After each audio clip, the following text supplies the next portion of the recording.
ईटा पाथी महल उठायो जी। अरे महल के बीच बीच पलंग डसायो जी। अरे महल के बीच बीच पलंग डसायो जी। ताही पलंगे सुतेला बेटी के पापा जी। सिरहानवा बेटी के आमा बेनिया डोलावे जी।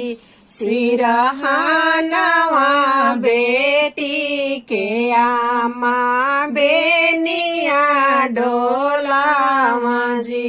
थोड़ा डोले बेनिया बहुत होला बात जी। अरे हमारा कौन बेटी के काई देबो दहेज जी। अरे हमारा कौन बेटी के काई देबो दहेज जी। हाथी देबो घोड़ा देबो रुपया 1000 जी। अरे बर संग बेटी देबो दल के सिंगार जी। अरे बर संगे बेटी देबो दल के सिंगार जी। ईटा पाथी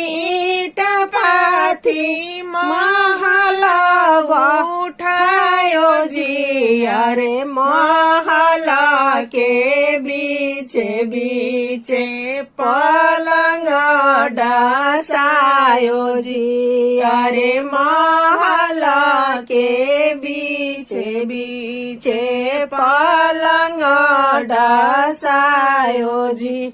ताही पलंगे सुतेले बेटी के चाचा जी। सिरहानवा बेटी के चाची बेनिया डोलावा जी। सिरहानवा बेटी के चाची बेनिया डोलावा जी।